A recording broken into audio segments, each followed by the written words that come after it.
Welcome to the Hollywood Outsider, an award-winning weekly entertainment podcast. In this episode, we have an interview with PETA about animals in the entertainment industry, and then we're going to discuss the details of that interview after that is over. This is a special episode of our podcast, so let's get on with the show.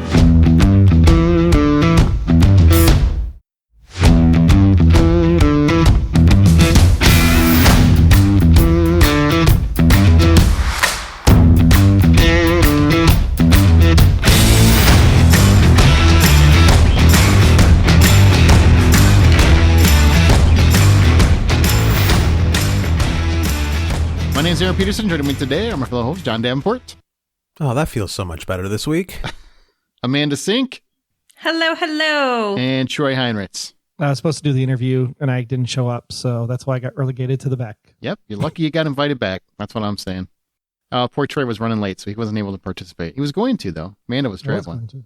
Remember, you can always find more information at thehollywoodoutsiders.com, and if you want to hear our recent Bad Movie Night episodes for Twilight Zone, the movie, and other films, panels from South by Southwest, and a whole lot more exclusive content, it's available on Patreon. It's where fans support their favorite podcasts. Patreon.com/thehollywoodoutsiders. Let's get into the interview. Everybody here is going to be on the backside of this. I want to get the interview out here first. So, a while back, we did a segment on a horse that passed away on the set of Amazon Prime's The Rings of Power, right? Reportedly due to cardiac arrest. We made our comments and riffed on PETA's condemnation of the death. Well, PETA heard this segment because they're everywhere. And Katie Cryer, who is PETA's manager of media relations, reached out to us with an offer. Let's have an honest discussion about animals and entertainment and any points on PETA on your podcast. We agreed, and John and I sat down with Courtney Penley, the PETA coordinator of animals in TV and film production, to discuss what it is that PETA wants Hollywood to do exactly and what that means for the entertainment industry as a whole. We do dive into some tougher questions as we go, and I have to say I commend Courtney for speaking directly to the points and where she and PETA stand in regards to PETA's efforts.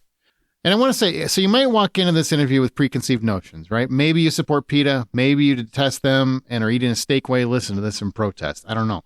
But I would only ask that you approach the conversation as a whole with an open mind, and we will be on the other side of this interview to discuss our thoughts on the interview as a whole.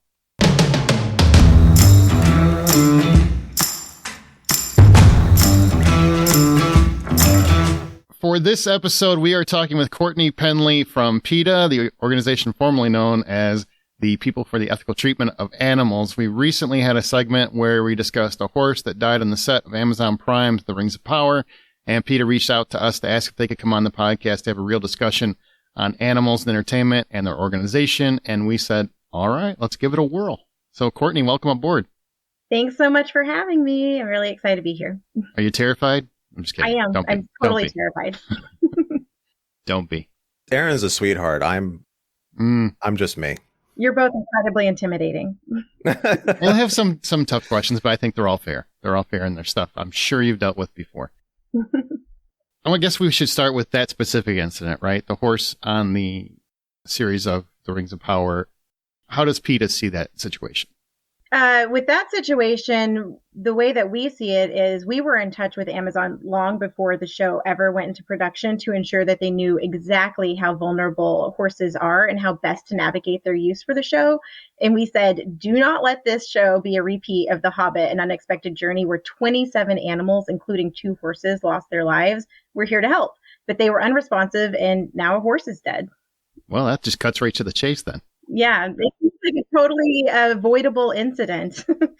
Okay, so give me landscape, if you will. Fill in the gaps. What is PETA's position on using live animals on movie sets for entertainment purposes, and what are the thoughts on movies that use CGI or other special effects to replace or supplement live animals? Yeah, so when it comes to the use of animals on film and TV sets, we would absolutely love to see no animals at all used in film and TV. But we urge productions to do a little bit of research before they're going to go into production. If they're planning on depicting animals, that might mean reaching out to PETA or just having a meeting with us so we can talk about pre-production training methods that animals often endure, their living conditions, what to expect on set and thereafter. But so we really just want to see no animals used in film at all, if at all avoidable. And yeah, sorry. No, how receptive are the studios to that? Well, as far as the studios, we do have some really great relationships with some people at the studios, and they're super receptive to that. But we do a lot of our outreach to the filmmakers and showrunners themselves, and we get great reception. We've worked with several people to talk about what they're planning on depicting in their show, how we can be of help, and the most humane ways to move forward with those projects. And we just get really great reception overall. Let's dig into like the actual process of what PETA does when it comes to working with animals, especially on movie sets. How does PETA ensure that the animals are used in movies and cared for appropriately? Yeah, so the work that PETA's Animals in Film and TV Division, or AFTV for short, does is we act as a resource for filmmakers so that we can explain to them why animals don't belong on TV and film sets in the first place, what happens to them before, during, and after filming, the long history of abuses and deaths that have historically happened to animals used in entertainment, and anything else that they might need. Maybe that means looking at a script for messaging or just talking out their plans for use of animals. We have so much research that we've done on the animal training industry and on the film industry. So we just want to act as a resource for filmmakers.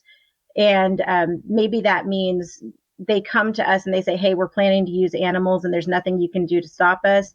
What do you think about these animal trainers that we're considering working with? How do we vet these animal trainers to make sure that, you know, they're good guys and that we're doing the best that we can possibly do on set to ensure the animal safety?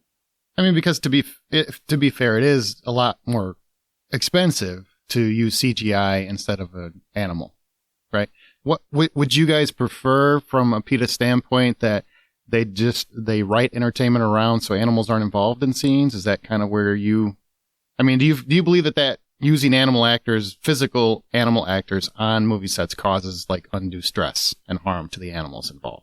Absolutely. Using animals I wouldn't call them animal actors because they're not consenting to be in those projects, but using animals at all does cause undue stress because film sets are really stressful, unpredictable environments. You never know what's going to happen. But I would say that, you know, when you say that CGI is more expensive than using animals, I would argue that it's not, because in this case, an animal died, and that's the ultimate price, right? So when looking at trying to replace an animal, if somebody can't afford to use animal, for instance, I would just say, you know, does this hypothetical low budget filmmaker know someone with horse companions at a ranch that they can go film at? Can they go there? I would invite any low budget filmmakers or people that are concerned about budget to reach out to us, and we can meet and talk about their plans and help them move forward in the safest and most humane way possible. What's the difference between bringing a horse to the set from an animal trainer and going to a ranch with a horse companion? Well, there's no one size fits all approach really, other than completely omitting animals from productions altogether. But the process of transporting animals to and from a set is extremely stressful and can be dangerous. And so if we can remove that element, then that's really helpful. Also, going to a ranch, you are often looking at horses that are companions to somebody that owns that ranch, right? Versus hiring an animal trainer whose entire job it is to look at the animals as a commodity to be used in film and television. I gotcha. And based on what you know now, what measures are taken and what training requirements are implemented to ensure that animals are not subjected to physical or emotional abuse on movie sets? Like, what do the studios do now? You know, there's actually not any real animal welfare laws that they're required to uphold. And so that's why we're here, because we want to, you know, hold them accountable whenever something bad does happen. So with the instance of the horse, for instance, this is not an isolated incident. It's actually, we're seeing a pattern here. A horse died on set of HBO's The Gilded Age last year. And that production, as far as we know, wouldn't have even come forward to let people know publicly that a horse had died. We only learned about it because we received several whistleblower reports. And so it's really important that there be compassionate people on film sets who are acting on behalf of the animals to ensure their welfare, because of the fact that, you know, there's really just not any regulations that they are required to uphold. Well, and correct me if I'm wrong, but on Rings of Power, didn't they have people on site to supervise the animals? My understanding is that of course they had the suppliers, and then they had a veterinarian and American Humane, but American Humane's oversight is clearly ineffective. Even when they are on set, animals have still been put in dangerous situations, injured or worse, as is demonstrated here once again. Additionally, as far as I know, American Humane doesn't monitor offset living conditions, pre-production training, or what happens to animals when they're too old, sick, or no longer profitable to be used in film and TV. So, many of the animals that we see on TV are discarded like trash when trainers are done with them. They're sitting alone in cages at roadside zoos. They're withering away at shelters or even abandoned on the side of the road.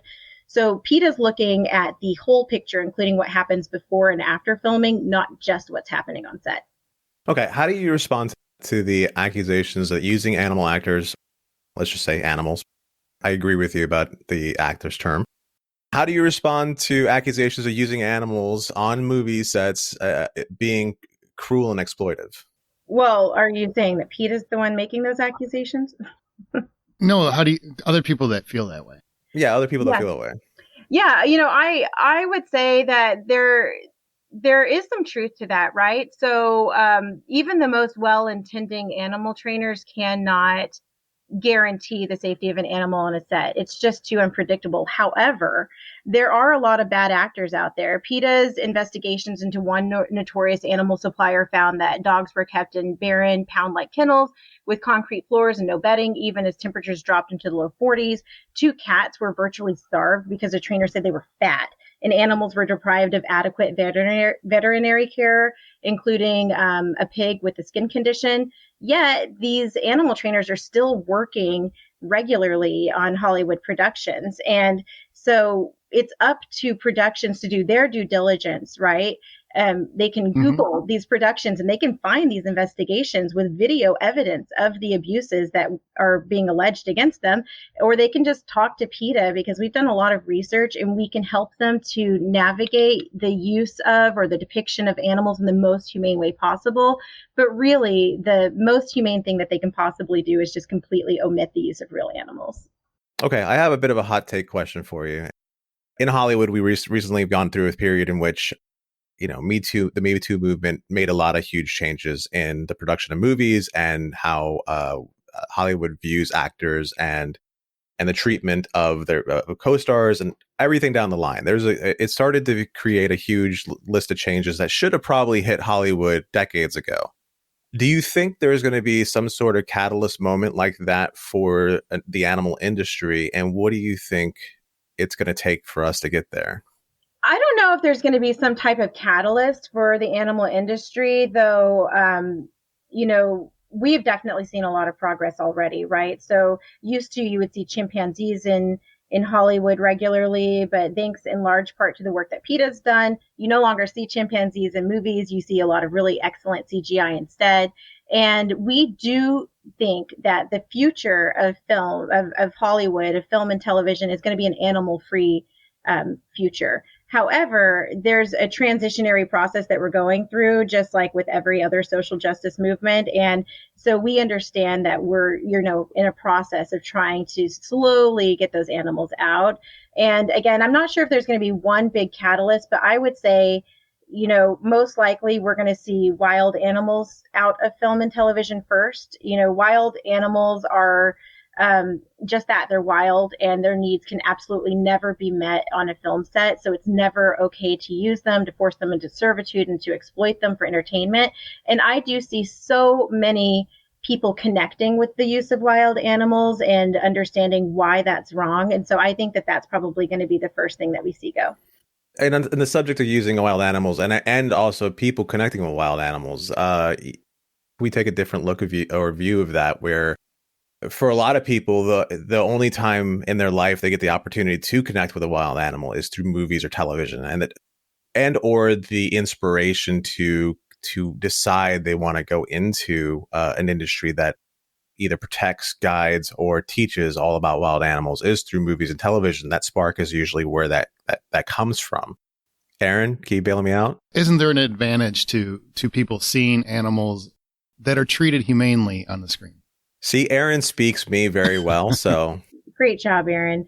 There's absolutely a great benefit to seeing a depiction of an animal treated humanely on TV, right? Which is why we're all about CGI, animatronics, puppetry, whatever it might be. Any kind of humane technology being used to depict those animals is awesome. And we're all for it, right? Because we want people to see those animals. However, anytime that you see a real wild animal used in a film or TV show, whether or not they look happy to you and they look like they're being treated well, you need to know that that animal was abused. Take primates, for instance. They are curious. They're highly social animals with complex physical and psychological needs that cannot be met on sound stages or at training compounds. And people often confuse a primate's fear grimace with a smile. When in fact, if you see a smiling monkey on your film or TV show that you're watching, then you should know that they're most likely terrified. And somebody's about to get hurt. Yeah, actually, I mean, they're absolutely dangerous to have. So it's not only a question of, it's an ethical issue with forcing them into servitude and bringing them to a set and, causing undue stress to that animal, but they are actually dangerous and they're going to lash out because of the fact that they're stressed and they might hurt somebody. And so when you come to movies like Cocaine Bear, right? I believe PETA was actually okay with Cocaine Bear, right? Because it was all CGI in terms of the presentation. Yeah, absolutely. So Cocaine Bear is a project that we were in touch with long before it ever came out. We were assured that they were going to use CGI. And then I have to say, I personally saw the trailer and I was like, did they actually use CGI? This is unreal. It looked so good. But I think maybe the point you were getting at is sometimes you see animals treated badly or questionably in film and television. And we understand that that's a reality that does happen. Cocaine Bear is based on a true story where a bear actually ingested cocaine. I know people were really shocked whenever we awarded the boys a Tech Not Terror award last year because of the depiction of the Chase Crawford character eating his really good friend Timothy the octopus. People were like, what? Like, why is PETA condoning this? That's crazy. He's eating an animal. It's a really disturbing scene. But, those are really thought-provoking moments that make people think, oh my gosh, an octopus is super smart and we should probably not be eating them. That's disgusting. But additionally, they used CGI and puppetry, I believe, for that. And it was really cool. And hopefully gummy worms, because it was gross. As PETA, the organization, you're more concerned thematically. Less concerned thematically with what the uses are than you are just don't use animals. Like if you have a story to tell, it's not so much about the story, it's don't use animals to tell that story. Do you worry about negative impacts from people seeing it? Like people might be terrified of bears, not that they shouldn't be. I'm an avid backpacker, they should be. But along those lines, is that a concern? I would say number one, we absolutely do not want to see real animals used on a film set, period. Do not use real animals. If there's a way around it, if you can use CGI or puppets, or you can omit it or use stock footage, do that 100%. But we're also concerned with themes, and we regularly work with filmmakers to read their scripts and to check for animal messaging or vegan messaging or whatever it might be. The messaging is super important. I can give you an example. Like in the past, a lot of programs like movies and shows have resulted in people rushing out to buy purebred animals from, from breeders, right? And so that's a really huge problem. And so, for instance, if you're going to have dogs in your show, then we would like to know that they are, mixed breed versus purebred, so that they're not, causing people to rush out and buy a bunch of purebred dogs. And we want to see adoption messaging anytime that there's an option to include it. And so we definitely care about themes, but sometimes when bad things happen to animals in film and TV, the takeaway from that can be, a really positive one for the animals. Let's talk about depiction. So how do you feel about films that depict animal abuse or violence? I mean, is it okay? It's not okay that a puppy was killed in John Wick, but that he killed everyone that had anything to do with it. Is that okay? I don't know what the rules are. It's really just a case-by-case basis. Nobody wants to see animal abuse happen on screen, but the fact of the matter is that people really are abusing animals in real life. And so, for instance, if you've got a serial killer and you're doing a show about them and they got their start abusing animals, then it's important that people see that, but it's also more important that no real animals are used in the depiction of it. So we shouldn't be using any real animals to depict those scenes, whether or not they're included. But, those things really do matter. Audiences are highly influenced by what they see on film and TV. And so it's up to filmmakers to be responsible with that messaging. What type of animal rights issues do you think are often portrayed correctly or incorrectly in movies and television? Something I really love to see in film and TV is animal rights activists that break into a lab and free animals. That's awesome because we should not be testing on animals. That's totally messed up, right? But often TV shows will use real animals in that lab setting. And it's like, why did you have to do that? There should not be any real animals in cages whenever you have a character that's breaking in to liberate said animals. So, that would be a scenario in which I'd say, great messaging. That's awesome. Why did you use a real animal? You could have absolutely just used a prop. Testing is always a tricky one for me because I understand the medical need to some degree, but I also feel like it is cruel. It is cruel. So it's difficult to kind of wrestle with it in some ways. Yeah, that's a whole different podcast, and we've got experts on that. But I would say check out our website because there is a lot of animal testing that's done completely needlessly under the guise that it's needed. And so if you just check out PETA.org, we have a lot of information on that. But you would be really surprised at how much unnecessary, all of it being unnecessary, sure, how much of it is not actually validated in any way. And it's really just all about keeping that funding coming in. So what role do you think movie studios and production companies have in advocating for animal rights? Yeah, I think that it's really important for movie studios and networks to just do their research, right? Like I said earlier, there are so many animal trainers that we know have broken animal welfare regulations and are keeping animals in bad situations. For instance, with one supplier, law enforcement raided their facility. They've got video footage where they found more than a dozen dogs kept in cramped kennels, stacked on one on top of another in a garage, animals crammed in closets, an alligator in a filthy outdoor pit. And as long as there is demand for animals in film, this horrendous treatment of animals is going to continue, which is why we urge studios, productions, networks, whoever those decision makers are, to omit animals from storylines, use humane tech, use cast or crew companion animals whenever possible. And if they feel the absolute need to include real animals in their production, then they need to be doing some research, right? So just go online, do a little bit of basic research, and you'll see that some of these people that are being hired for productions are bad actors. Reach out to PETA. We've done all of that research for them, and we can chat with them about the issues. As the Floridian in here, I can tell you that the alligator probably deserved it. Stop. No. Stop. I'm kidding, but not really. Those things terrify me. Yeah, they are terrifying, which is why we should leave them out in the wild and we shouldn't mess with them. Oh, you're absolutely right. We should not be keeping them in servitude and forcing them onto film sets. Okay. It shouldn't be in my backyard at the moment, but it's there too.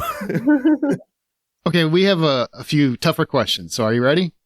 Oh, no. Okay. I think you'll be fine. It's probably nothing that you haven't heard before, but how do you respond to criticisms that organizations like PETA are overly reactive or extreme in their views toward animal welfare in movies and in general? And I will give you like a personal example. Amanda, our other host on the podcast, she couldn't be here due to traveling, but she is a social activist. She sits on the Colorado board of the American Foundation for Suicide Prevention. She's chaired many fundraisers for various causes because she loves people and animals equally. She's really, like, her heart's always out there. And she did a fundraiser for endangered animals at Buffalo Wild Wings, which was just chosen because of location and availability. And there were representatives of PETA, of the local chapter. They spent the entire event shouting and provoking the attendees. And that's a real event that happened. And I know there are other accounts of similar events. So how do you respond to those kinds of criticisms?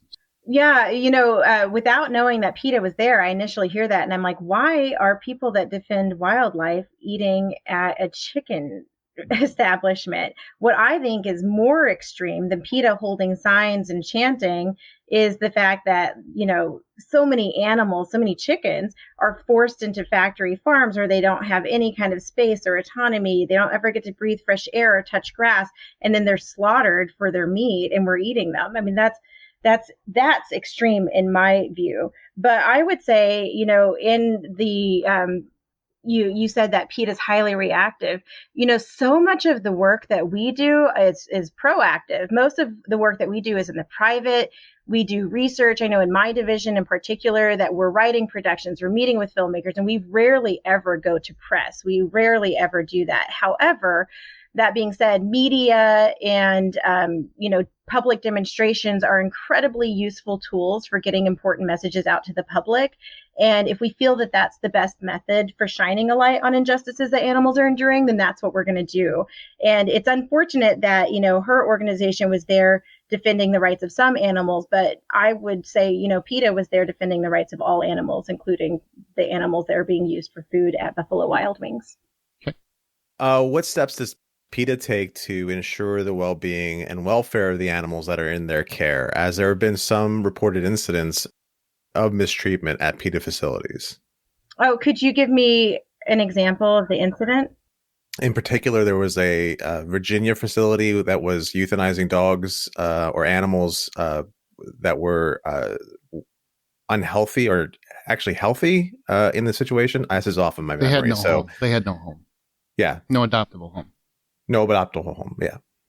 Yeah, I can't speak necessarily to that case in particular because I'm not quite sure which one you're referring to. But I would say in regards to PETA's shelter, just as a hospice has a high mortality rate, so does a shelter that takes in near end of life, feral, aggressive, dying, and discarded animals.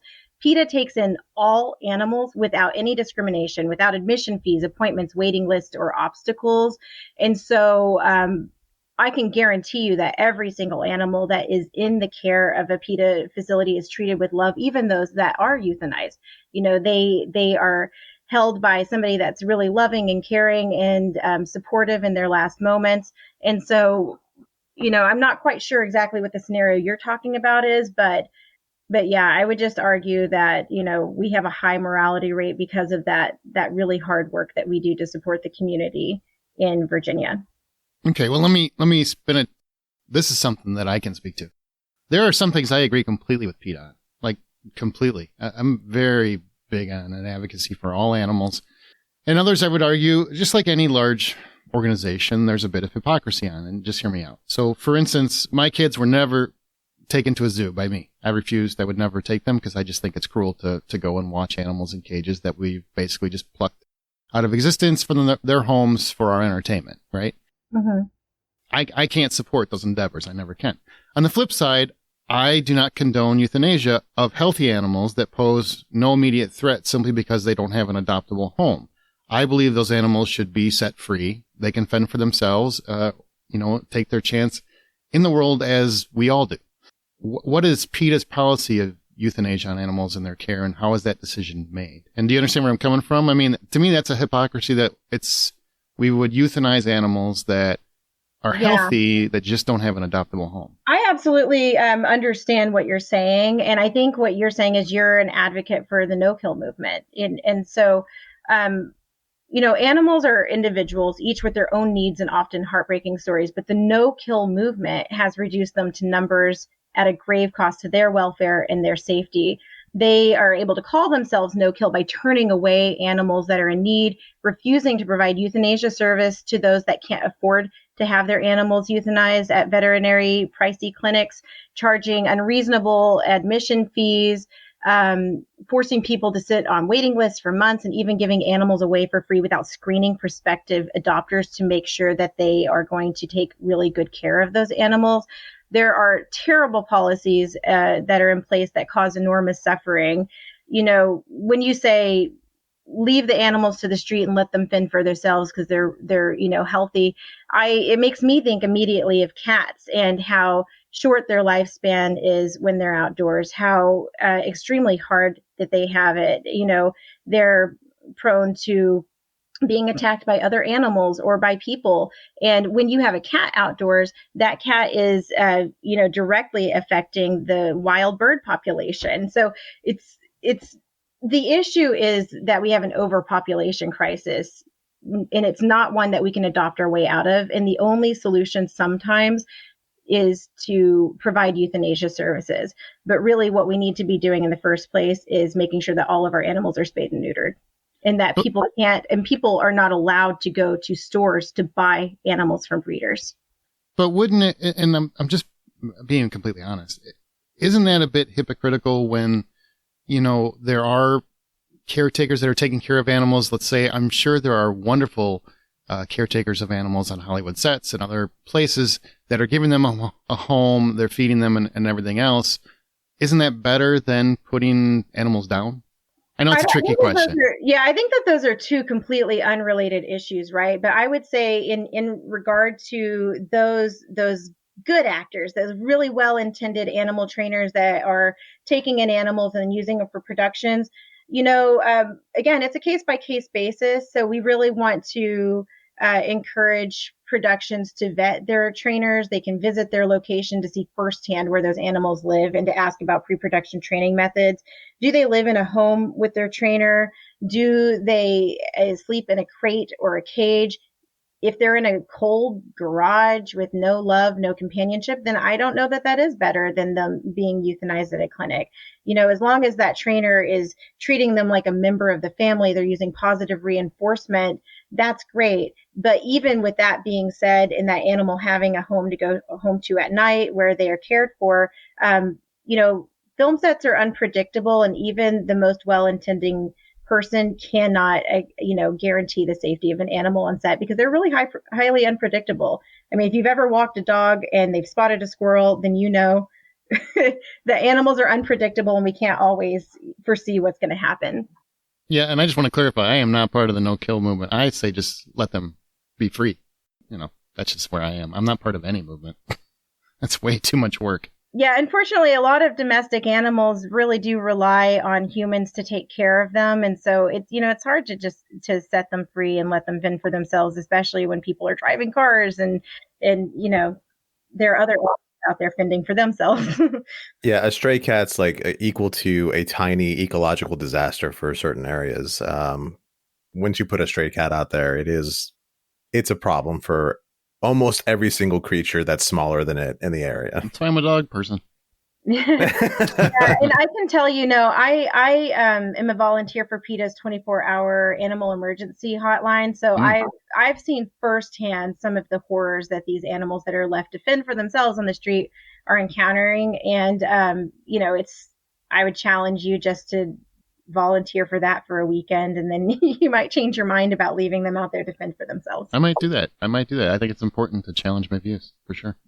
The thing about animal handling and or rearing, Lady Hawk got me interested in falconry as a kid, and I've done nothing but research it and understand it and appreciate the art of what those people are doing. And to the degree of understanding that currently we have peregrine falcons out in the wild, and it's almost wholeheartedly because falconers got involved in the preservation of the animals, and then in training birds of prey, and the way these falconers typically do things, they do treat them as family, but they also have an understanding that birds of prey is more of a partnership, and their only way to get them to do anything is through positive reinforcement. The condor is alive and well in the United States because of falconers. Eagles are alive and well because of falconers. Peregrine falcons are because of falconers. But from the outside, somebody can take a look at that whole view on falconers and say, well, that's a problem to the birds, but birds of prey in the wild do not live to be 20, 30 years old, but falconers and bird centers have gotten those birds to be able to get to a point where they can live 20, 30 years old. It's more of an interest thing that, or a difference, I think, in some ways some animals are treated versus others. Okay, that's me. I'm done. Okay. Aaron has a lot to work with when it comes to me, because He doesn't ever know where I'm It's going. not about with you, anything. John. It's not about you. Mhm. All right. It was very interesting, though. Very interesting tidbit that you have there. And it sounds like you know a lot more about falconry than I do. So I can't really speak to that. But I would say, as far as conservation efforts go, I would just want to know that those that are involved in it are accredited, and that the animals are receiving the best possible care, that they're in their facilities that they can. But I can't really speak to that. But it sounds like you know a lot about falconry. Falconry is kind of my doorway into some of the conservation efforts that I take as a person. Nice. I'm what I like to call a flexitarian. So as a flexitarian, what that means is that I eat primarily vegetarian or vegan to a degree, but there are times where I will allow a meat meal creep in, maybe once or twice a week. And the reason why it's called flexitarian is because I do it partially because of my health, but also because of what my research into factory farms has led me to understand. And, I feel like as long as I don't participate as much as I would used to in the buying meat or eating meat, I'm doing my part in reducing the impact those places have. Yeah, thank you so much for, for what you do, and for the vegan meals that you do eat and for making that your primary diet. That's really great. I just wanted to add too that with the falconry, they still shouldn't be on film and TV sets. I agree, but there's part of me that's like, I wouldn't be where I am right now or have the views that I have right now if it wasn't for it being on a movie. But I agree to an extent. My problem is when it comes to animals on, CGI versus reality. I have because of I have an art background, and because of my art background, I notice things about movement and musculature, and I know too much about how the sausage is made when CGI happens that it takes a lot to convince me that CGI is not CGI. You mentioned that in Cocaine Bear, you were convinced that bear was real. I wasn't, because I have a high uncanny valley issue. Well, I wasn't, because I've seen actual bears and they just don't move like that. I think there's a couple of things to be said here, right? So if you have a filmmaking background, you know that you will never, ever look at a movie the same way again. That's you just true. go into it watching it different. I know, I went to film school and I've worked a little bit in on productions and in film and television. So I look at television and movies a lot different. However, we are supposed to go in with a suspension of disbelief. Okay. Mm-hmm. You want me to believe that I'm in the 1800s and you think that the lack of a horse or a CGI horse is going to be the thing that bumps me, then, that's just not the case, right? Creators are intelligent and they're creative enough to find ways to do this without putting animals at risk. And if it can't be done with CGI, they can do like Alice. I don't know if you saw Alice last year, but during part of that film, we're made to believe that we're in the antebellum South for like the whole first half of that film. Yet they didn't use a single horse. And I challenge most people that went to see that to recall the fact that they didn't see a horse. Wouldn't there be something to be said, though, for the impact that films with animals have on people? I can be perfectly honest. I would have never wanted a dog if it wasn't for movies. If I never saw Benji, I swear to God, this is a true story. If I never saw Oh Heavenly Dog, I never, ever would want a dog. I didn't really have any friends that had a dog or anything. And I know that there's a negative to that too, because then you get people that run out and want to adopt a dog and they can't take care of it and they take it back. So there are awful people. Absolutely. But you see what I'm saying? Like, there is a positive impact to some degree. Totally. There's a lot of positive impact to seeing a depiction of an animal on screen. And that's why I say, if it can be done using humane technology like CGI, animatronics, whatever that might be, that's awesome. In the case of domestic animals like cats and dogs, they often, live in really cruddy scenarios, that are inherently cruel training methods. They, are kept in bearing kennels. And so if somebody's going to use a dog or a cat on a film or TV set, there are humane ways around that. They can do like Bradley Cooper did in A Star is Born, or Tilda Swinton in The Eternal Daughter. We just learned that Patricia Clarkson for Monica brought her own companion animal to set. So as long as that dog that you're seeing on screen is not, languishing away at a prison-like facility and, enduring abusive training methods, but instead, has somebody to go home with at nighttime and lay their head down on a pillow and is living with a loving family, there's no problem with that. Okay. All right. I'm in. Yeah. Great. You know what?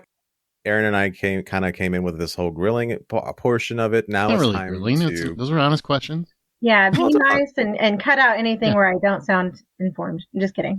Trust me, John will be gone mostly. So just kidding. Right. Kidding. Yeah, he will be cutting a lot of me out. So can you share with us any sort of notable accomplishments in the field of animal rescue and welfare by PETA? Oh gosh, I mean, there's so many. One thing that really stands out to me, and I'm not an expert in this. You'd have to talk to somebody else at our organization that really did the work. But there used to be chimpanzees used in Hollywood, which we discussed earlier. But now, thanks in large part to the work that PETA's done, there are no more chimpanzees in Hollywood, and we are, ecstatic about that. We're seeing awesome, humane technology recreations of these animals, like Gordy in Nope recently. But there was this one chimpanzee, Tonka, who was forced to perform film and TV for years. And PETA was like, great, now that, Tonka's out, we really want to move him to a sanctuary and give him a really great life. And we're going to help to coordinate that. But the handler that had Tonka went to great lengths to basically keep Tonka, hidden away in a basement from people.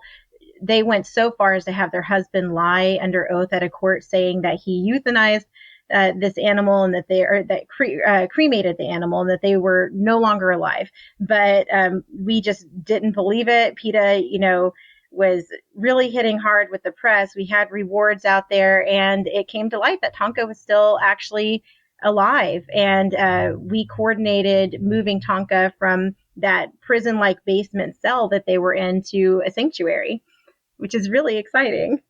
Wow. That is really exciting. Yeah. That is awesome. And also kind of messed up. It's pretty messed up. Yeah, it's incredibly messed up. I mean, the victories that PETA sees with animal rescue and liberation are, there's just so many of them.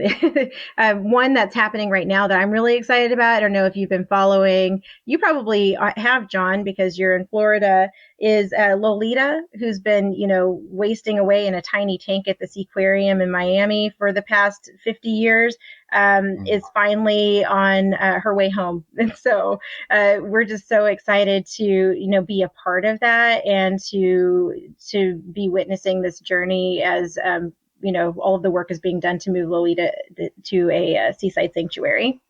That's awesome. Aaron, Lolita is a killer whale. Yep, I know who it is. I thought she was a Florida celebrity. No, so you wouldn't have known. I know quite a bit about captured animals like zoos and aquariums and things like that, because I'm just not a fan. So I try to keep up with that as much as I can. And I know some people, oh, that's great to see that dolphin flip over. I'm like, that. Have you seen? I've actually done like the swimming with the dolphins, and I thought it was like open ocean, and it was not when I got there. It was based on the brochures and stuff. And I'm like, if it's open ocean, maybe I can deal with this. But it wasn't, and I was not. It was a hard thing to see and to witness. And I just realized, like, this is just to entertain us. That's not cool, How do you respond? Because I know this happens. I know it happens to your organization a lot, right? There's a lot of people that look at PETA and they say, well, you're extremists. And I know you guys don't feel that way. So what do you say to people that have that stance? Yeah, again, I would say the most extreme thing that I see is forcing animals into these horrendous situations, forcing animals onto factory farms and then, hanging them up by their feet and slitting their throats while they're still conscious and then eating them, or ripping away, their children so that you can get milk out of a dairy cow, for instance. I think that's pretty extreme.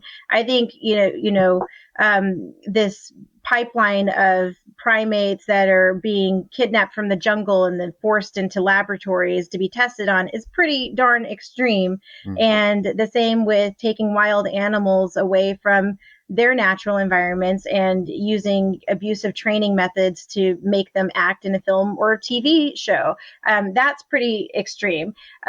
Most of the work that I do in my division, and most of the work that I believe most of the people at PETA doing, is behind the scenes. We're working really, really hard to change legislation, to reach out to different organizations that are using animals in some way that is cruel or abusive, to advocate on behalf of those animals.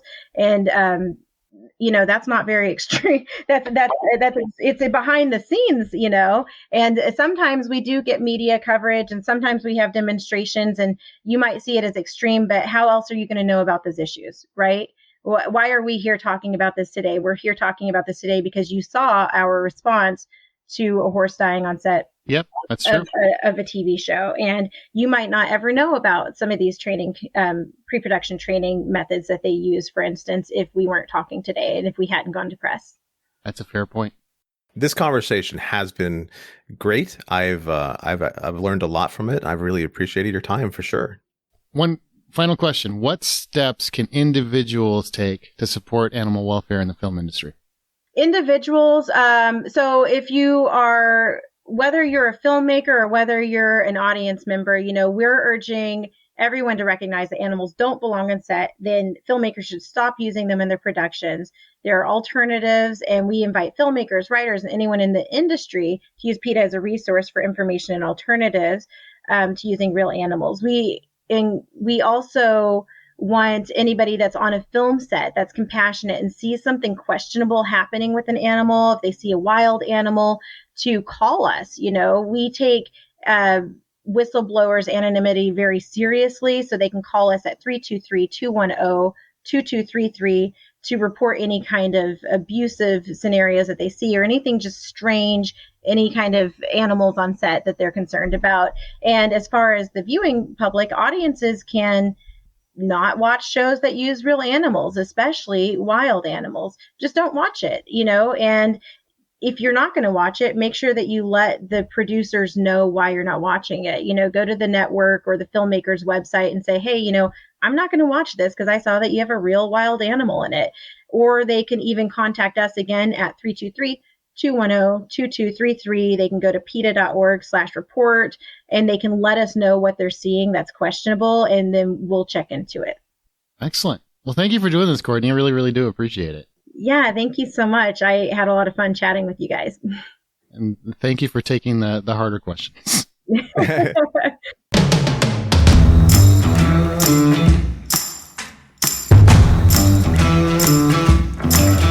Okay, thank you again to Katie for arranging that discussion, and to Courtney for a genuinely interesting and real direct conversation. So now John and I are joined by Troy Heinrichs and Amanda Sink, which we met at the beginning, and we can discuss the interview as a whole, as well as our thoughts on animals and entertainment. So, guys, we heard from PETA now on their thoughts. Do you understand what they're saying, or is it unrealistic in your eyes to have a completely animal-free entertainment environment? If so, why? I really appreciated the dialogue that the two of you had with her. And to your point, Erin, I appreciated the way she responded, because she was very direct, didn't beat around the bush, she wasn't vague, and she was very respectful the entire time. I don't think that it's feasible, at least right now, because of the cost of CGI, for every film to be completely animal free. But one of the things that I really respected about their stance is towards the end of the interview, she had mentioned, and the two of you kind of clarified together, that if it weren't on a set, if it was, done with an animal that had their companion with them, so like the human person who owns that animal and has that relationship, and there's all of these other structures in place to make sure that that animal isn't put in any harm's way, or just put in positions where they could be harmed, or where they're living in neglect and things like that, which is a lot of what she had shared. That, I think, is something we should absolutely strive for. We should absolutely try to find ways and be more creative with our production. And if we can go to a farm to use a horse or something like that, keeping them in their natural environment to utilize them, then that is certainly the way that I hope we go. Yeah, I'm literally on the same token as Amanda from the standpoint of, they stuck to their script, which is no animals in movies, no animals in movies, no animals in movies. And it's just not feasible. And then she's like, yeah, but then these people brought their own animals. And I'm like, well, that's like a double standard then, because you're saying don't have animals in movies, but it's okay if these people bring them because it's actually their pets. So instead of just saying don't do something that's unrealistic, let's get things that are realistic and let's talk about what really is going on, which is some of these, animal farms that are, bad places for them to be, and the way the animals are treated on set while they're waiting to be used, or finding the wild animals. Let's go ahead and start putting into action some plans that actually say, okay, well, if we're raising animals in a proper way and we're treating them as if they were our own pets, then there's no reason why I can't say, hey, bring my dog down to Ford Modeling Agency for a Petco commercial. It's ethical treatment of animals, not exclusion of animals. There's ways to ethically treat animals and still get the effect like John was having about, hey, or even Aaron when he was saying like, I got a dog because I saw a dog in a movie. There's ways to ethically do it without eliminating them completely. Movies, television, whatever, has some sort of educational responsibility to show us something that we wouldn't be able to see otherwise, and to help inspire us into moving into areas that would freely and encourage us to grow our lives in that sort of thing. So that being said, I feel like there's having a real animal on the screen in front of you has a higher amount of impact to that person and to inspiring that person than seeing a CGI version of it. There's a lot of people who would be reflected by what I often call uncanny valley, and they would lose that connection and lose that ability to or lose that opportunity to be inspired to go into marine biology and learn about what's going on in the ocean, to learn about animal husbandry and what's going on in the factory farms, or go into water conservation and really find out how much damage those factory farms are having on us. So there's a lot of opportunity for movies and television to use its platform to show us the real thing, to inspire us to make these moves. At the same time, I agree with the sentiment and I agree with everything she was saying, but this all or nothing aspect of it is something that I can't really abide by, because I would rather see reform and change and people taking positive strides to take care of animals, so that animals are, so that we serve as the shepherds of the animals and continue to inspire people to be shepherds to those animals, versus saying absolutely not. Everything is there, but maybe that's part of their plan. That's something I might have had to ask her. Is the plan to ask for absolutely not, so that pushes people to try to come to the table with concessions and to work their way into something that cares for animals more? Yeah, I mean, I do think that the animal industry needs to be regulated probably heavier. Absolutely. You can't trust people with their own actors. I mean, the Me Too movement happened for a reason, right? People were betraying the trust and were acting unethically with women across the board. And the idea that those same people, and I'm not trying to be harsh, but a lot of actors are narcissists, and a lot of people working on films can tend to be as are everywhere, right? The idea that they wouldn't do the same or worse to animals that cannot call for help, that cannot respond, that cannot just yelp out, really. I'm sorry. There's just no argument for that to me. That has been proven. This is an industry that has unfortunately been behind the times for a long time in many respects, especially when it comes to legalities. I totally believe that there needs to be reform in the movie industry, because I'm sure there are animals that are being abused on a regular basis. On the same token, I don't believe in all or nothing. I'm just somebody that doesn't believe in black and white. There's always a gray area to everything. There's always some nuance. If you don't see nuance, it's because you're blind to it. You close your eyes to it. And that's your right.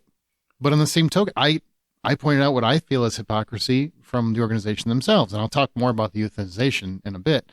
But just from the uncanny valley perspective, and if you don't know what that is, that means essentially if you're watching something that's computer generated, you are taken out of that moment because you can tell that it's computer generated. You know, you're not lost in the moment.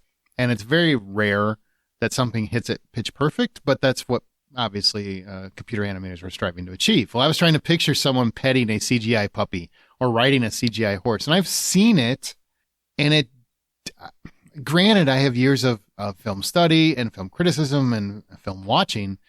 On the same token, I've seen it done just not wonderfully more often than not. So it's doable, but I do see the uncanny valley of it. I do think it's going to be hard to be lost in it. If I'm watching a Western, and maybe it's because I'm conditioned, right? Because I've seen it my whole life. So to me, the idea of not riding a horse in a Western, like what? How are they getting from point A to point B? But I also have watched many Westerns where I'm like, well, that doesn't seem fair to the horses. Like they're carrying all the weight, they're dragging all this. Like, that's not fun. We've got cars. People shouldn't be riding horses. Can we just like show them when they arrive and the horses are just standing there? Do they have to be pulling wagons? Things like that. There are things where I think we should be moving toward exceptions to the rule and getting away from the animals doing manual labor, because that time has passed. But there are also definitely uncanny valley moments where I think you'll be lost if you completely CGI in it. You'll have a hard time connecting with the film or the TV show. Yeah, incredible journey with Michael J. Fox doing one of the voiceovers. Like, that movie does not work if it's a CGI dog and cat and then coming up to the family farm at the last minute at the end of the movie. The Uncanny Valley just would not work to get the emotional impact that you got, because it was like actual animals doing that approach to the family. Okay, Amanda. So Courtney did address their tactics to a degree. Since you actually had this occur to you, how do you feel about that response? And feel free to elaborate if I didn't explain it properly. No, you did. I mean, there was a little bit more to it, like leading up to the event where it was like harassing phone calls. But I can respect that they don't want to support any industry that utilizes meat in their products. But at the same time, shouldn't we be striving more, my opinion, and this is again us coming back to not the all or nothing mindset. I feel like we should be striving more towards making sure that the places that we're going to are ethically treating animals. And from what I did a little bit of research, other than the misrepresentation of their boneless wings actually being more like nuggets, which was a lawsuit that happened, there's nothing that I could find to determine that they have unethically been treating chickens, which was kind of the point that she was going back to. Mm-hmm. And I can respect like the optics and everything, but at the same time, I feel like there's a very different discussion between making sure animals are treated fairly and making sure we're doing things to rehabilitate endangered animals, which is what this was. It was more like for birds and things like that. And it wasn't to support chicken. Like, I don't even think anybody bought any chicken or wings or anything. That's not even Buffalo Wild Wings' top selling thing. But to me, we're still missing the point of how aggressive and berating that approach is. And we see it with a lot of other campaigns where it's not coming from a place of education, coming from a place of understanding, coming from a place of trying to drive everyone to the same mission. That particular approach is, you agree with us or we're going to burn your business down. And they were literally posting negative reviews and having people post negative reviews of our business because we were sponsoring an event that was helping endangered animals and was held at Buffalo Wild Wings. And it was in an outside setting. It was really, the whole thing was very bizarre. I don't know if that's a pure reflection of PETA. Or a local chapter. Yeah, exactly. So, yeah, I don't know. It's still, to me, it still rubs me the wrong way. Like, I think we want to, take a more aggressive approach for sure to help people understand, but you certainly don't need to do it in that manner. And that's not going to get people to be on your side anyway. Can we take a couple steps back? Did Amanda just say that the top selling item at Buffalo Wild Wings isn't Buffalo Wild Wings? Isn't their wings. It's boneless wings, which are not technically wings. And that's why the lawsuit was said it was false advertising. I thought that was weird. Anyhow, I think what Courtney was pointing out was more so the places in which Buffalo Wild Wings gets its chicken meat from. It's not necessarily saying that Buffalo Wild Wings themselves are buying the chicken wings, but they're buying from larger factory farm settings in which they're buying it from one organization that specifically I researched them. It's called Inspire. They have not had any allegations or anything put out there in the media, at least, that they have unethical chicken farms. And my standpoint is, if you don't know that, you should not try to burn a business down based on assumptions and presumptions. Right. Just because there's the food industry and the food industry gets mass amounts of chicken, the assumption is that they're all coming from chicken farms. And that's not true. There's definitely the factory chicken farms. Yes. But there's definitely businesses that are in the food space that are specifically actually saying, like, we are trying to find locally grown, locally sourced, cared for animals to bring into as our suppliers, because it's all part of the movement, right? They don't want to get canceled by their customers because they're not doing those kind of things. I mean, it goes back to what I said earlier. It's about ethical treatment. So in this case for Amanda's thing, it's like if the company they're buying the boneless chicken like nugget substance chicken from, breasted fried ball, because I don't want to be part of the lawsuit because I called it a chicken wing.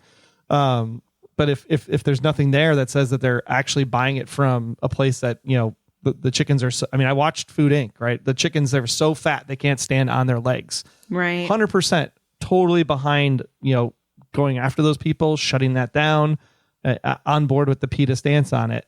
But when you're saying that it's a generalization, like, again, there's ethical ways to treat animals. Animals are part of the food chain. Even though technically humans are not supposed to eat meat. I mean, we are omnivores, but our teeth are not designed to be carnivorous. Our teeth are designed to be plant eaters and vegetarians. My steak says different, but I get what you're saying. I got some leftover steak I'm about to eat. Humans weren't really designed to eat meat, right? They were designed to eat vegetables.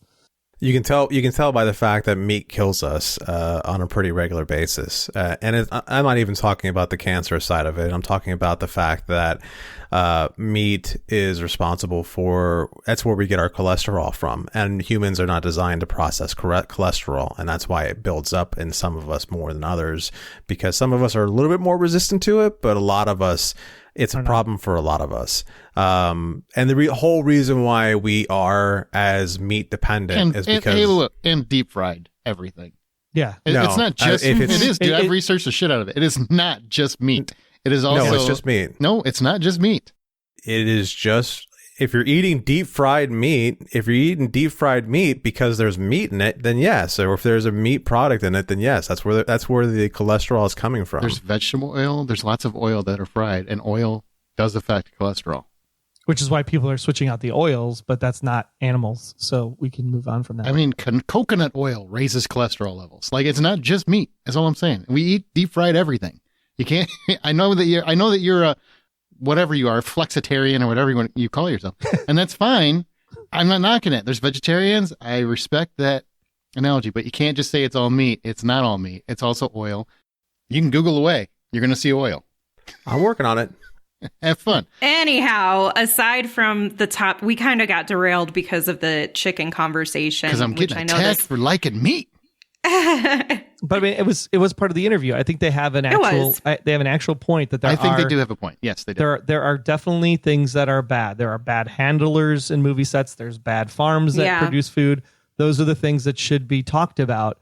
But the problem is there's bad human traits as well. Like, we should eat less meat. I do agree with that 1,000%. There's a lot of things we could do that we don't do that humans just don't want to make. Right, but the organization is not called, People for the Elimination of Theatrical Animals. It's called Ethical Treatment. So that's the problem I have with this interview so far, is that she's like stuck on use CGI, use puppets, use animatronics, get rid of the animals altogether. You can use animals, just use them ethically. So you're saying your standpoint is a little bit of a frustration between their stance on certain perspectives, not this woman in particular, because she's representing the organization. Courtney, right? Courtney was delightful. delightful human being. I give her a lot of credit. I really do, because I mean, even in tough questions, she answered them and didn't run away screaming or or like defer. You know what? I don't really answer that, and then just like move on. She really tried to handle it as much as she could. Mm-hmm. She did. She primarily works in film and TV production, just to be fair. But there's a disconnect between what their organization, at least originally intended to be, how they've presented over the last, I don't know, decade and a half probably, is very different from that. And this interview is kind of a representation of that. So we all maybe have this misconception of the direction of where PETA has gone. And I think we all have a pretty good understanding of where that's at now. Like, this interview was consistent with what I thought of PETA, but there were some elements where I felt like, okay, maybe we're getting more of a compromise if we can still have them participate in the film industry, but not have them on set where the filmmakers are taking production to the animals versus transporting them in, having them housed in, you know, like probably a dirty trailer and not really being able to do anything else, and all of these other horrendous conditions and not being fed. Mm-hmm. Those are the bad circumstances we want to avoid, but we can still have that happen, is where I think we all align on.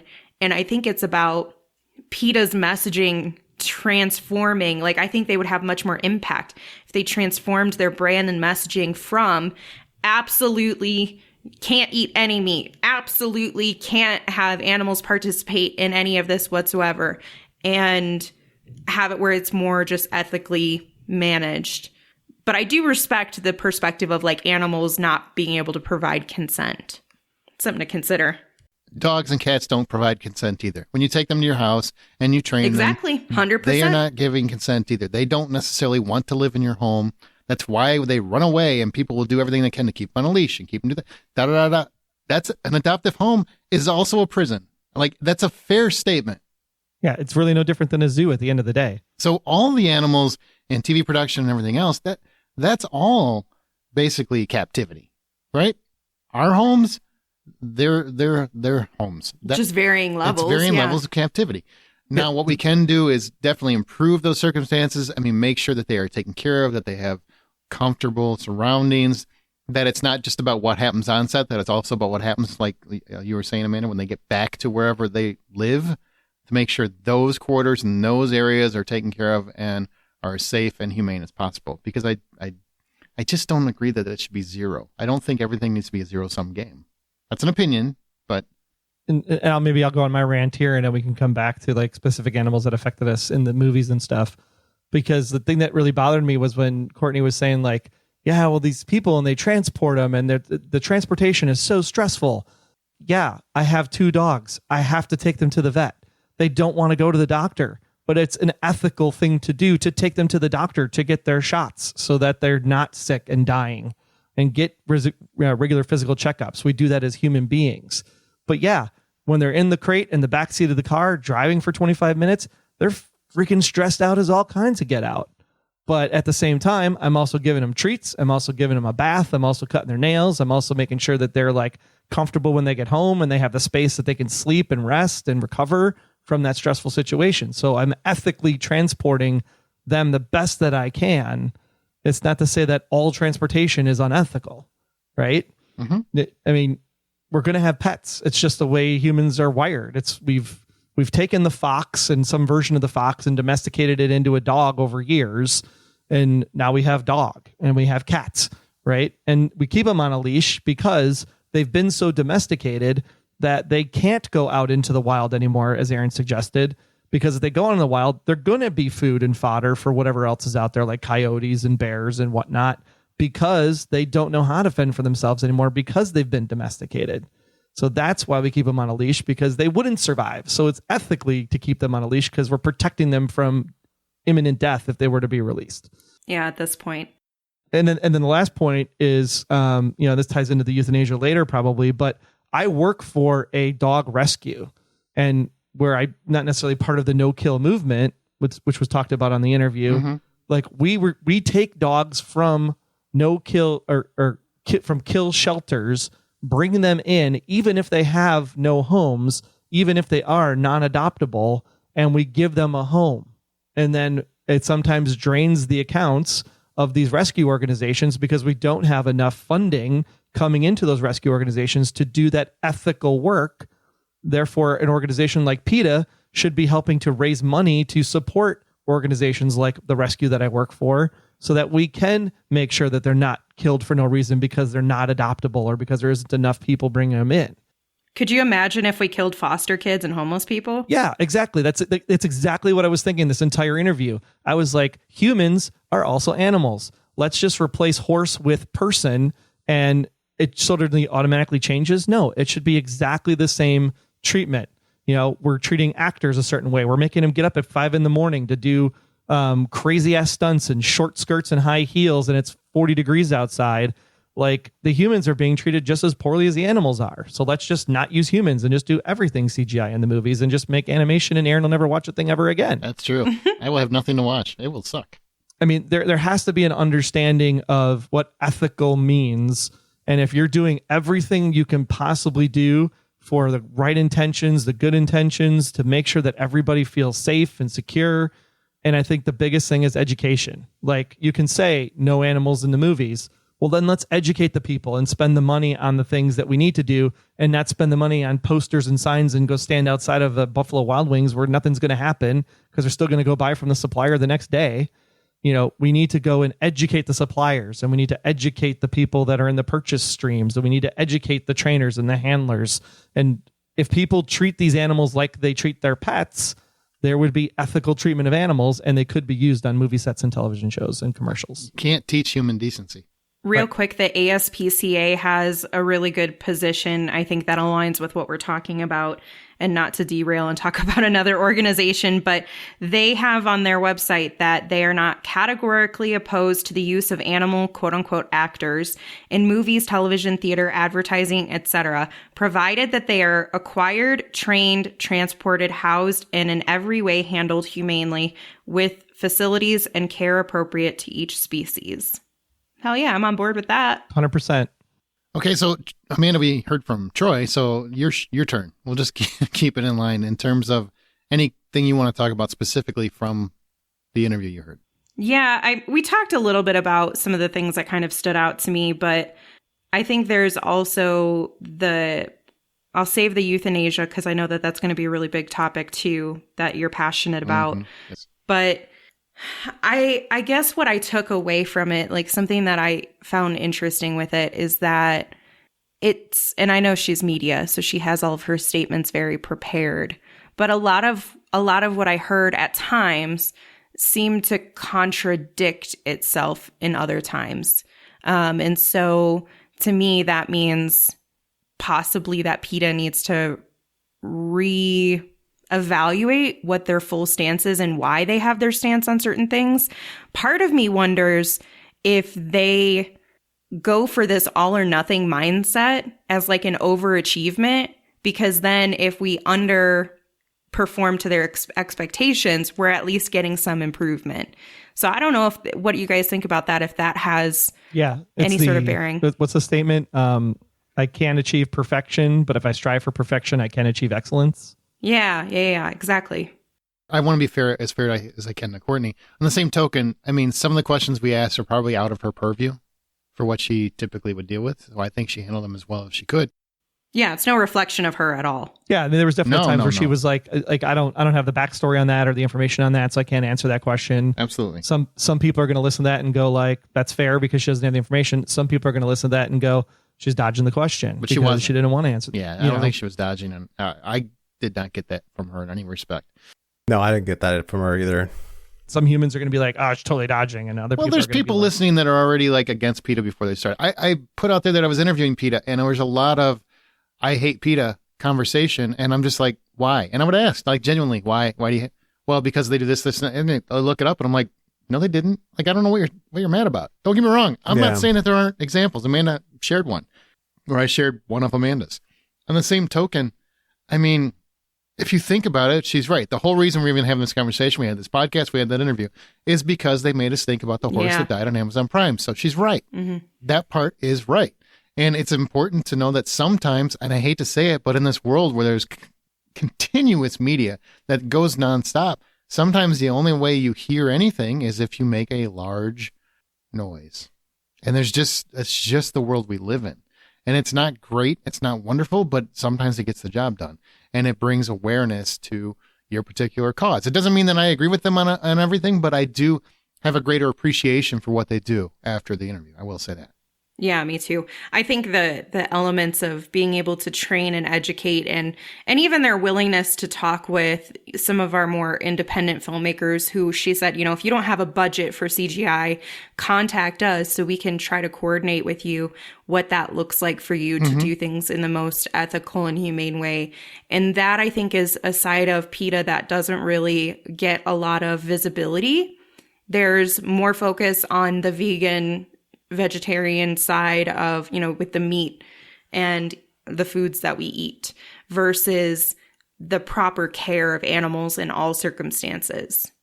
Obviously, there's no such thing as bad press to spell my name right. So PETA gets a lot of press, which is good, but a lot of it is bad press. And there isn't anything saying here are the good things that we are doing, especially for independent filmmakers, which was our biggest concern when we talked about this, was that if you put CGI in, it's going to put a lot of filmmakers out of business because they can't afford the CGI. So if there are resources and, lack of a better term, scholarships that independent filmmakers could tap into through an organization like PETA, and then people supporting PETA with funds that they can then turn around and help independent filmmakers do this in the best way possible to achieve their dream, that's great partnership. I think that's awesome. I don't agree they get a lot of bad press. I mean, they get some here and there. I don't think they get a lot. I think they get a lot of bad. I think they get a lot of bad. Because they're too in your face? Yeah, it's either too in the face or too over the top or too, like you said, hard line, absolutely not. There's no gray. There's no discussion. There's no, what we're having right now is we said, hey, let's go ahead and open up this forum. Let's go ahead and learn and become educated and understand, and then say, okay, now that we're here and having this open conversation, here are pros, here are cons, here are bad things, but we're all becoming educated in this specific podcast episode on all sides of the aisle versus I'm just going to stay what I want to stay and you have to have dialogue in order to make progress. I think one of the things we need to start trying to remember is that and I said this at the beginning of the episode, there might be an aspect of they're asking for the moons so that we can get them halfway. But also, when it comes to, Aaron commented on how he put out a feelers for questions so that we can get some idea of what our listeners want to listen to. And if you look at that thread, a lot of it are Control-C, Control-V of a lot of urban legends about PETA and or stories from movies. Not actual stories from movies as in it happened at a movie, a story within the movie. So it's a fictional story of somebody making up something. So if you look at a lot of what's being said, it's this own urban legend idea of a nebulous concept of some people doing something to an extent of where it's much more annoying than they really are being. I mean, on one sense, it's brilliant because they've become this boogeyman for a lot of the industries out there that they are trying to impact. But on the other side, it does lose its messaging a little bit because of the fact that there's people out there who don't fully understand the joke of it or the reality of it or the impact that they're going for in a lot of ways. And like Aaron said, after talking to Courtney, I felt like, okay, well, there's a lot of this I can get behind. There's a lot of this I can believe in, and I want to be behind a lot of it. It's where I start running it up against a wall is the all or nothing aspect of it. And again, I don't know if that's their design of saying, I want the moon, just meet me halfway, or if it's what they legitimately want. I mean, I will say based on what I heard, it feels like there is no gray. That's legitimately the vibe I've gotten. And everything I've read, it feels very, there is no gray. We want animals out of film. We want to be all CGI. And at this point in American film, I get the very real fact that we have the ability to do that on somewhat of a level. But most films, not most, many films are independent films, right? They're independent productions. And I understand that what she's saying, reach out to us and we'll help you. I don't want PETA influencing art. I don't think that is important. I don't think that's the way to go. I don't think any organization should dictate the point of a story or the direction of a story. Like, that's no different than studio interference to me. Yeah, that's a good call out, because that was something that stood out to me too. If they want to give them direction, like advice, here's how you can do it without using animals or impacted animals, or here's how to research the facilities that you use to make sure that the animals are cared for and make sure that they are having a wonderful sleeping environment or whatever that is, okay, I'm all for it. But if it's, you can't have animals and here's why, I just don't agree with that. Hard stop. There's nothing more to elaborate on, because now you're impacting the story, and that's not any organization's priority. I'm not saying that was her intent. I'm just saying, like, I'm just spitballing from thoughts of the conversation. But the vibe I got was very much it's black and white. They want to get to that point. And I don't necessarily think that that's bad either. Like, your goal is to make sure that animals are cared for. I'm fine if that's your goal, but it's important to me that it's across the board. And that's where the euthanasia thing comes in, which I'll talk to in a second, because first, John, you can fill in the facts or talk about whatever you want to talk about on that. The question which I tried to ask on the interview, which I completely blanked out on in the process of asking the question, doesn't matter. The rabbit hole that I went down when it came to PETA and some of the what seems like hypocrisy in which they could try to preach is that within their Virginia facility, now as I understand it, the Virginia facility is actually their home facility as well, and 74% of the animals that are surrendered to them were euthanized in the year of 2020. Now, if you look at the NACC for the same state, that's 10%. And if you look at the Virginia state-run facilities, that's another 8%. So versus those two organizations, you're looking at 74% of the animals versus 8 or 10%. Now, it depends on how you want to look at this. They're saying that this is happening to sick, old, and unadoptable dogs or cats or animals that they are doing this to. Now, there is no definition for unadoptable. It is just it's just a term that they kind of put it as far as reasoning is concerned, but the numbers are still relative. There's a definition. The definition is it's costing us money, and therefore we can't keep paying for this because we're not recouping anything off of it. Well, you don't know that, so let's not. Yeah, that's how it is in the no-kill shelters or the kill shelters. They're just trying to make room. Okay, moving on. I'm just saying that's their comment on why they're doing it. And I'm also identifying the idea that there's no definition as to why it is like that. Now, the other side of it is that when you are a shelter that accepts everything without question, you're going to get a lot more dogs. You're going to get a lot more animals, in period. So there's a couple of different ways to look at the argument. However, there's not a lot of clear documentation as to why or how or what's going on. But their stance, and you can hear it in the interview, which is it is better off to put the animal down versus let it suffer, let it go to a bad home, let it go, let any of the number of things that happen. It is better for the animal to do it in a humane way. It just seems to me that 74% is a high number, and we're in a world where during COVID, especially in my area, absolutely no shelters had dogs anymore because all of a sudden all these families decided to adopt every single dog there was out there. The shelters were trying to bring dogs in to be able to give out more dogs because every day more people were showing up to adopt dogs. And again, yeah, sure, it was during COVID that happened, but and so it was a situation in which people decided to all of a sudden step up and be above themselves. But we can do a lot more than just euthanizing animals, and yeah. So that's what that whole part of the conversation was all about. Yeah, and absolutely, you should not be buying a dog or cat or anything from a pet store from a major farm breeder. Like, there are so many animals that need homes that really adoption is the way that we should be getting all of our pets at the end of the day. But all of my dogs have been adopted from either a rescue or some other kind of shelter. Because, like, why are you spending thousands of dollars on a purebred dog? Like, that's so much money. Because I want to. Like, when you can go to a shelter and get a perfectly good dog that is also purebred, because I have a purebred, almost show quality dog that's a case hound, or Keeshond is how the Americans like to pronounce it. The reason why there hasn't been a run on that particular breed is because Disney has never featured a case hound in their movies. So that is something PETA talked about that is true. Like the minute you see a certain type of dog in the film, everybody goes out and buys that dog. That's not great.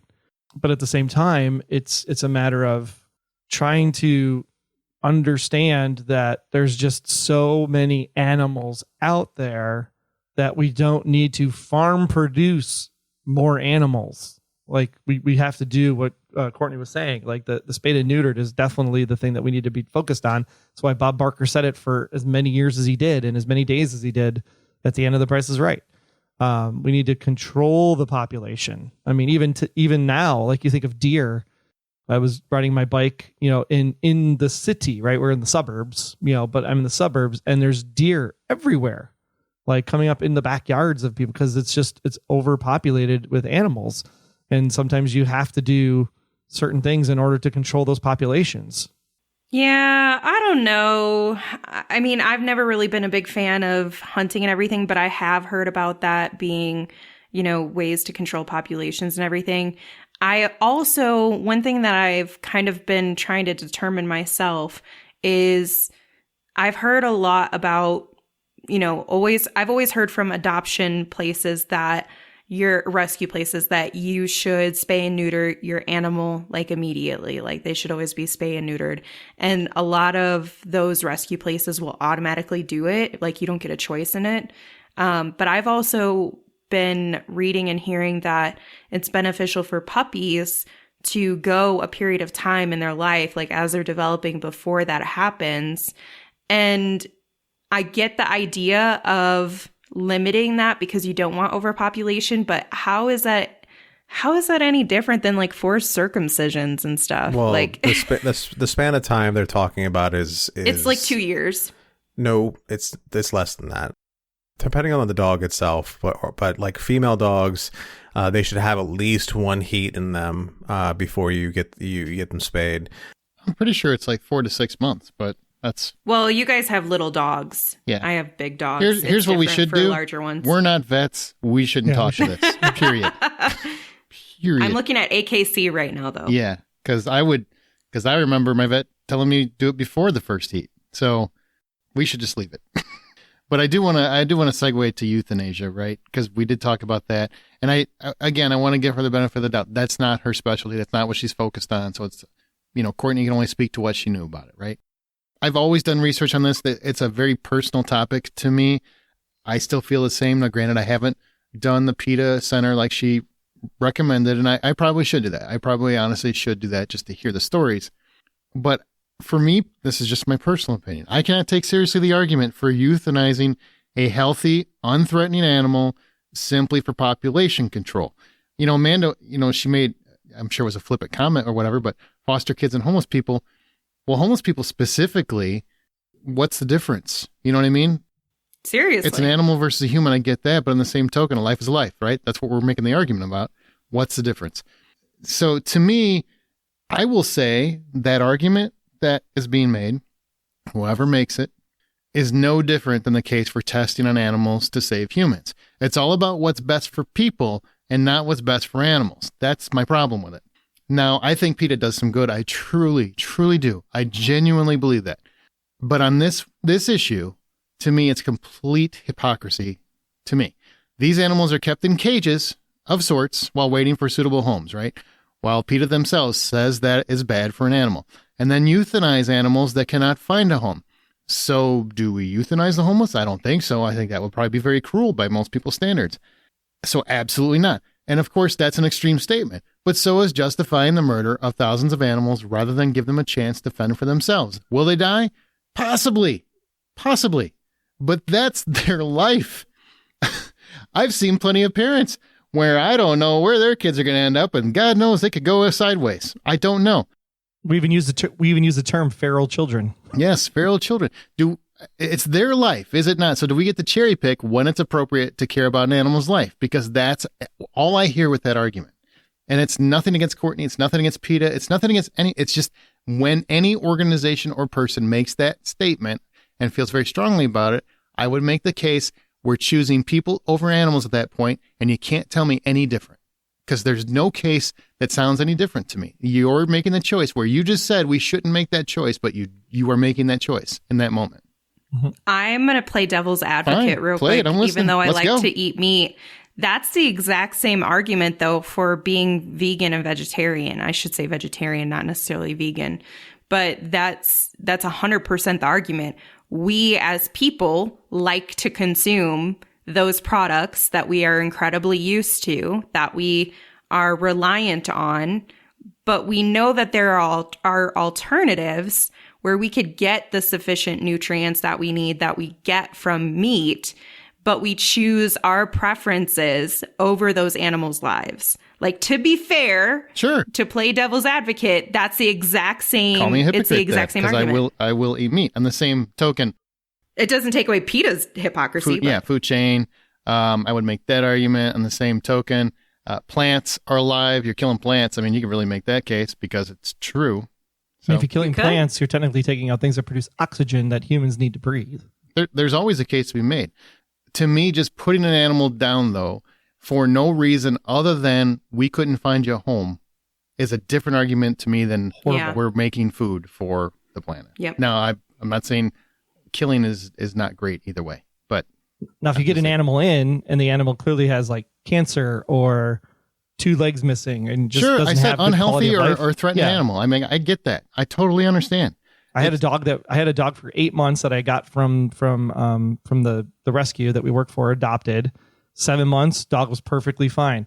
Month 8, it's massive cancer. And that dog would sit underneath the table. What? Yeah. That dog would sit underneath the kitchen table. And if I came anywhere near that dog, this is a dog that was perfectly fine for 6 months. In month 7, that dog went right back to like wild instincts. And if I came anywhere near the dog would growl. The dog bit me once when I was trying to just help get it out from underneath the table to go outside to go to the bathroom. So, I mean, there are definitely times where you can say, yes, this animal is not exactly in a good place, and therefore probably should be taken to the vet and an assertion made. Wasn't speaking to that. I'm speaking to we couldn't find you a home, therefore we have to put you down. Yeah. Perfectly healthy animals do not deserve to be killed because there's nowhere to put them. If it means we got to trip over and walking them somewhere, that's just the way it goes. Well, and here's the thing. Like, I went to Haiti, right? And the number one thing they told us when we went to Haiti, it's like, don't pet the dogs. Like, these dogs are not dogs that are pets like you have at home. These are dogs that literally wander around the streets in the neighborhoods and the boroughs, like just fending for themselves. And yes, there's probably, in the community that we stayed in, there was probably, I think, 4 that I can remember specifically off the top of my head. The same 4 dogs were in the community. So that's like, it's the community pets because it's the same 4. And people would put out extra food or whatever was left at the market at the end of the day when they were cleaning up all the food and scraps were left behind. The dogs were eating off those scraps. But, you know, the dogs seemed perfectly happy the time we were there. And then other people had pet goats, and the goats were not kept in cages or tied up or anything. They literally were eating the grass, and they became the lawnmowers. So the goats are getting fed, and I'm getting a service from the goats. And then, you know, if I ended up needing to have a feast of some kind because of a party or whatever, there might be a goat missing the next day. But all right, let's move on. But I mean, there are parts of the world where animals do run free, like Aaron was talking about. Like, just let them go and let them fend for themselves. And you'd be surprised how many would actually figure it out. Mm-hmm. Mm-hmm. And we were talking about cats, right? In that, and like if put the cats, and anytime you put out the cats, the bird population dies or whatever. But you know what also dies? The rodent and mouse and rat population too.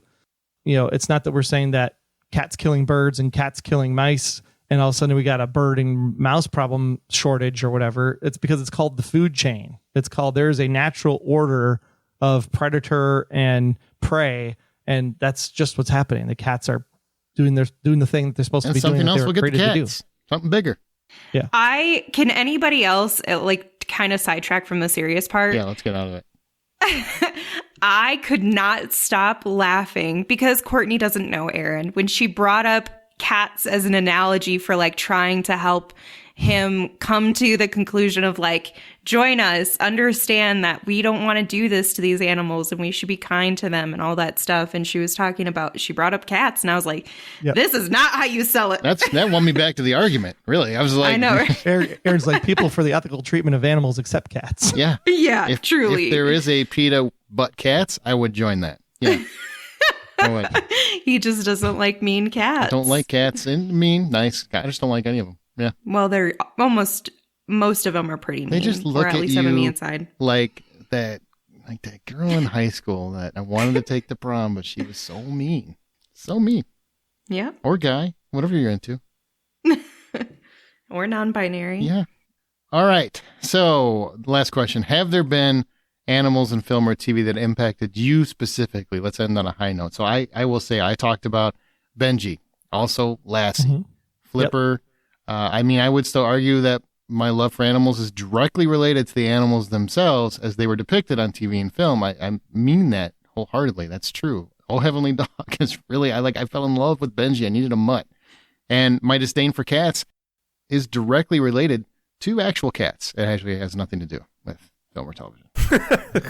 Yeah, I mean, when I think about my mom and like when I sit there and go like, if I were 3 movies that I would say, yep, that's my mom. It's Towering Inferno, Poseidon's Adventure, and Black Stallion.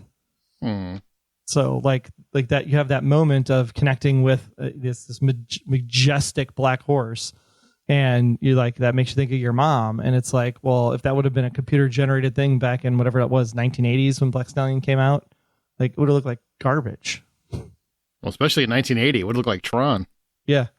Seabiscuit wouldn't be as powerful as it was, and it was an Academy Award-winning film, and I think it won an award. I think it was nominated. I don't think it won. It was definitely nominated, but it would not have looked the same if there was CGI horses. I mean, horse racing might have won the best picture if it had a CGI horse. Maybe would have won best animation or something, best effects. But yeah, there's definitely movies that like Lassie. I remember Lassie. Like I watched with my grandpa. Like you woke up at Saturday at 6 a.m. and it was on, and you know everybody wanted to have a Lassie dog in their house. Like everybody watched Lassie. Agreed. Love Lassie. And everybody cried like a baby when Old Yeller died. You had to bring that up. Spoiler alert. Some people don't know how it ends. Spoiler alert. They'll CGI him back in the sequel. Right. He's a deadite all of a sudden. Some of the movies that I thought about when I considered this, yes, there's Benji. There's a couple of other ones with dogs, but the ones that stick out the most is so you got My Side of the Mountain, and it's a 1969 film. This kid named Sam decides he wants to live life like Thoreau wrote in his book Walden, and he runs away from home and he finds a hollowed out tree in the middle of the woods and on a side of a mountain, makes friends with bears and porcupines and all sorts of things, and he decides he needs to be able to eat, and so he captures a falcon and uses it, trains the falcon up, and he uses it as a way to make sure that he can eat, so that he can use falconry as his hunting tool.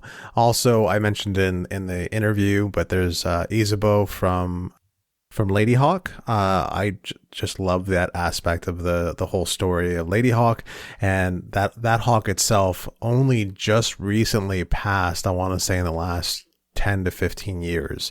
So if you consider how old that movie is, and the hawk made it all the way to about 10 or 15 years ago, that's a good long time and a good long life, especially for that hawk.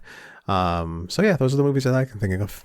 In addition to the ones that have been mentioned, a couple, Free Willy movie was just, man. And it's also the reason why, I shouldn't say it's entirely the reason, but it's a part of the reason why I was like, I don't want to support aquariums and zoos and things like that, because I know how fulfilling their life should be. And I don't feel like this tiny little, even if it's large to us, it's still small to them for whales and dolphins and stuff like that. So do you know that obviously that jump was CGI? If I remember, yeah, that scene was CGI. But the most impactful one, and it's just from like an emotional standpoint, is Old Yeller. Mm-hmm. Yeah, I mean, anytime you you have a story like that. I would say like for younger generations, they'd probably have something similar with like Marley and Me. And it's just, you have that investment. You see maybe your own pet in that animal. You see the bond that's built. You see how strong and beautiful that relationship is between animal and human. And, to see the impact of grief and all of that is always just really sad and makes you think about and contemplate the relationships you have and how you would handle and what you would do if you lost those people or animals or anything like that. Does anybody remember there? Oh God, it wasn't that long ago. And I think Dennis Quaid did the voice of the dog or something, but it was a dog. Was it A Dog's Life, where it's like the dog has a narrator and then the dog is reincarnated as a different dog. And then Dennis Are you Quaid. talking about A Dog's Purpose. Journey? Is it It's A Dog's Purpose, 2017. Okay. Oh. Love that movie. I absolutely love that movie. It was such a sweet, sweet story about this dog is basically reincarnated and then goes to his owner years later, and the owner recognizes him just because of certain doggy aspects. Characteristics. Characteristics. Yeah. Oh my God. I loved it. Absolutely loved it. Broke my heart. Oh, goodness. Well, I think that'll do it. And I do want to once again thank PETA. I know we've kind of gone back and forth on PETA on some aspects, but I really respect that they did the interview. And Courtney, I think, was a wonderful person to do it. She's a very upbeat and very passionate about her cause, and I respect her views. We don't have to agree on everything, but I appreciate the work she's doing and the effort she's making to try to make a change. A lot of people don't make any effort to make any change. So Absolutely. thanks for trying.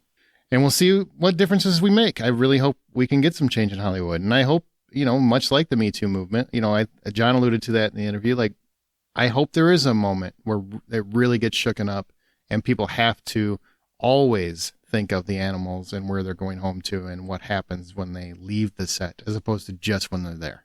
That'll happen when there's legislation in place or policies from the film industry. Or massive incident. But I do agree, animals can't speak, so it's harder to catch those things. So we should definitely regulate it to keep an eye on it. You haven't met my dog. My dog speaks all the time, just not English. I've heard your dog all the time, and I agree. Yeah, I agree. Okay, well, that's going to do it for this episode. Everybody, thank you for listening. I hope you've enjoyed it. Let us know your thoughts. You can email us feedback@thehollywoodoutsiders.com. Share it on social media. Tell your friends about the episode. If you think we're idiots about the conversation we just had, share that too. I don't care. Just get it out there on social media and tell your friends. And remember, the next time you head to a theater or you sit comfortably on your couch streaming away, buy popcorn. But definitely tell your friends. Don't tell the animals. They can't speak. Tell your friends. Social media. Share it.